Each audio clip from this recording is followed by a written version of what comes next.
Hello, my calculus people. We're going to do related rates today.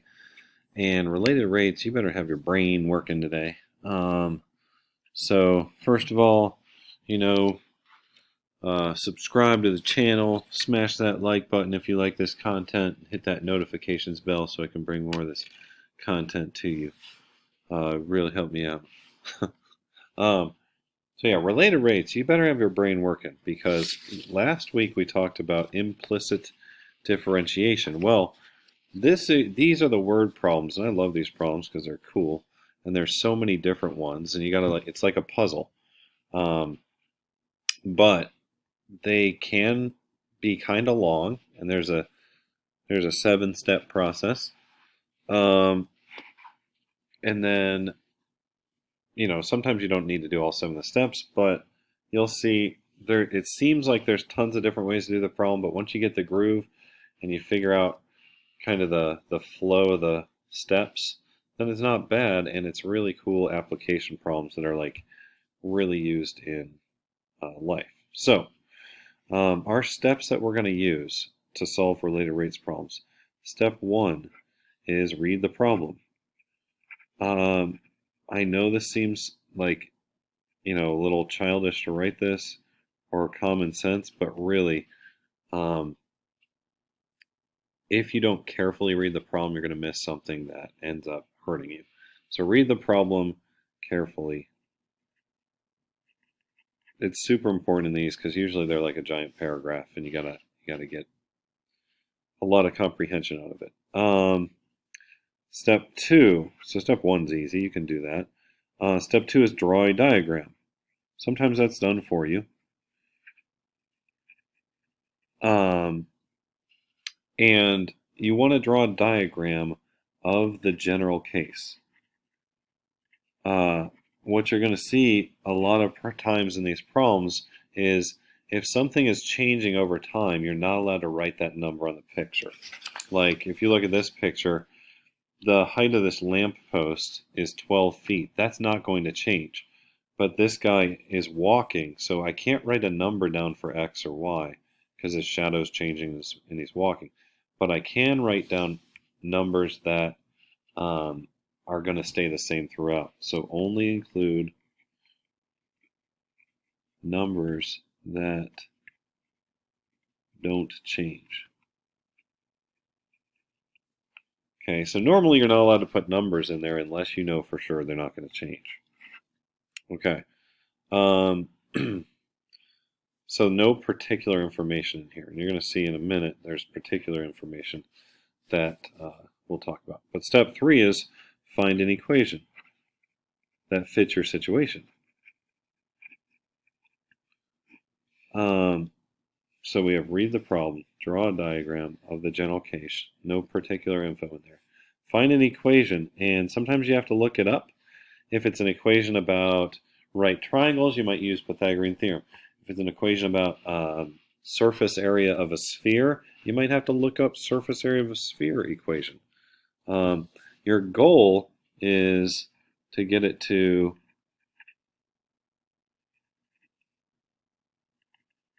only 2 variables. If you can get it down to 2 variables, then you can solve the problems. A lot of times you'll get an equation with more than 2 variables, and you have to substitute some stuff in and do some trickery to get it to 2 variables. But I like that number 3 changes every time. It just depends on your problem, on what equation you use. Step 4 is take the derivative or differentiate the equation. So that's what we've been doing this whole time with our derivatives, right? Differentiate is fancy for take the derivative. And we want with respect to time.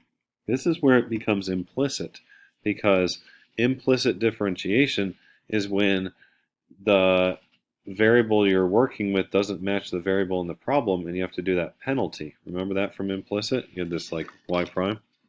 By the way, if you didn't do the implicit differentiation stuff, just pause the video here, go back, watch the other videos, and do the problems, because you will be totally confused on number 4 if you don't know that stuff. So go ahead and stop this one.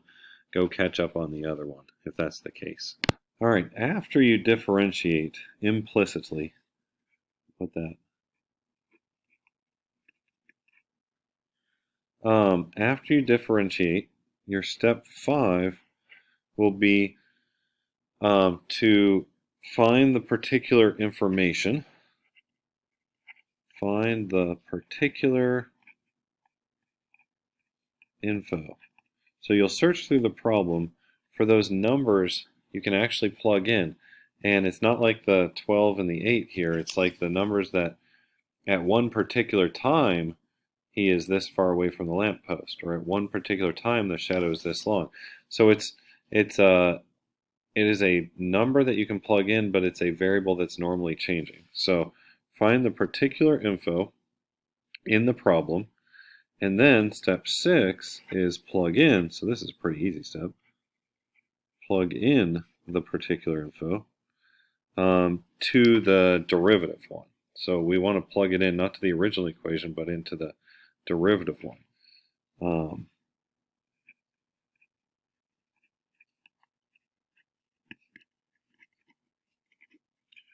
Okay, so into the derivative. So plug in. And step 7 is circle your answer. Doesn't seem like a special step, but make sure you include words and units. So that way you can make sure your answer makes sense. So if it asks like how big is the shadow here, you wouldn't want to say 1,200 feet, because it's probably not going to be that. That wouldn't be reasonable. So putting words and units actually help you check your answer. All right, let's do example 1 at least on this one, since we did all the notes for our steps, and we'll go through the process. So this is the Bigfoot problem. The diagram's already been done for you, so you're going to have step 2 done. Step 1 is read the problem, right? So we're going to do step 1 here, here's step 2. I'm going to try to label them so you can kind of like track them as we go. Make sure we're hitting the steps. So Bigfoot wanders out of the mountains into a city street in Seattle, weighing in at 441 fur-covered pounds and reaching a height of 8 feet tall. That's why there's an 8 there on his belly. He looks like an unusually big grunge rocker. You have to be from my generation to know what grunge is, but listen to some Pearl Jam, you'll get it. Maybe some, what is it? Nirvana. I used to like Nirvana too. All right, so this guy is walking quizzically. Oh wait, yeah.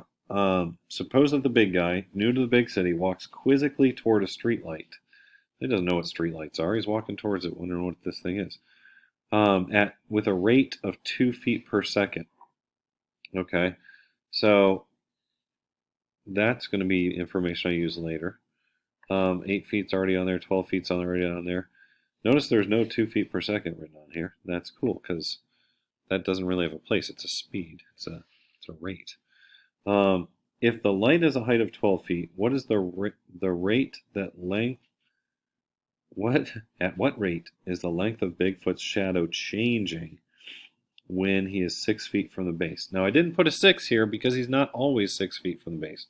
He's walking along. That's changing. I'm not allowed to put that in there. This is particular info to use later. Okay, all the other numbers I'm cool with. I don't really need 441 pounds, but what are you going to do? All right, so step 3 is find an equation that relates to this picture, right? So in this one, if you look at it, we have a triangle. Actually, you should see 2 triangles. See this smaller triangle and then a bigger triangle. Well, those are similar triangles. If you remember from geometry, if you have angle similarity, you can make proportions out of their lengths. So if I compared the height of this triangle, I'm looking at this triangle here. So step 3 is the equation step, and I have similar triangles. Okay, with similar triangles, I'm like, okay, I see this blue triangle I just traced. If I make a ratio of its height, right, over its base, which is y, I can make a different triangle that I'm going to do in green here. This big guy, I can compare its height and its base. So what's the height of the big guy? 12. And what's the base of it? It's not x or y, it's x plus y. Right? You're adding the two distances together. So I have this here. You could do the derivative of this for step 4 if you want, if you're crazy, right? If you differentiated this, you'd have a quotient rule over here and a quotient rule over here. But I value my sanity, so I'm going to cross multiply and just make this equation nicer. Before I do step 4, I always want to make my equation as nice as possible before I differentiate. Why make life harder on myself, right? So I'm going to differentiate this and get it to be like 8x plus 8y equals 12y. Why not move the y's over together? You know, I could have taken the derivative of this step, but it's just as easy to wait till now. Okay, so there's an equation. If you feel like dividing by 4 on both, why not? Let's make our lives really easy. That is my equation for number 3. Step 4 is differentiate with respect to time. Okay, so now on step 4, I'm going to take the derivative with respect to time, which is d over dt. Something to notice, does that match either of these letters? Answer is no. The t doesn't match. So every time you take a derivative, think of what you'd normally do when you took a derivative of 2x. You get a 2, right? And you still do. But the problem is you're left with dx dt because the letters didn't match. That's the implicit thing. If that looks crazy to you, I know you didn't watch my other video, so go back and watch the implicit. I'll wait. Just kidding, I'm not really waiting. Just pause it and go watch the other one. This one, what's the derivative of y? It's 1, right? Because it's just like the derivative of x, but since the letters don't match, it's dy dt. Now, what the heck does that mean? I'm going to write this a little bigger.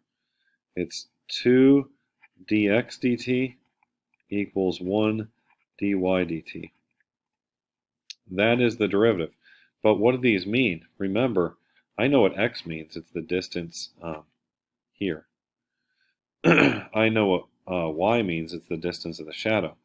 But what I don't know is what this means. This is change in x over time. It's a rate. Any of these, you could have written x prime, by the way, and y prime. This is change in y over time. That's what dy over dt means. Change in y, remember d is for delta, change in y over change in time. So I have my equation, and now I look for particular info. What do I know? 6 feet away from the lamppost would be what x is. So here's I put it in a box usually, particular. 6 feet is a value for x at a particular time. I also have this 2 feet per second, and that is walking towards a street light at 2 feet per second. Well, what's changing when you're walking towards a street light? Your x, and it's getting smaller. So you do have to be careful with these that you make the sign match.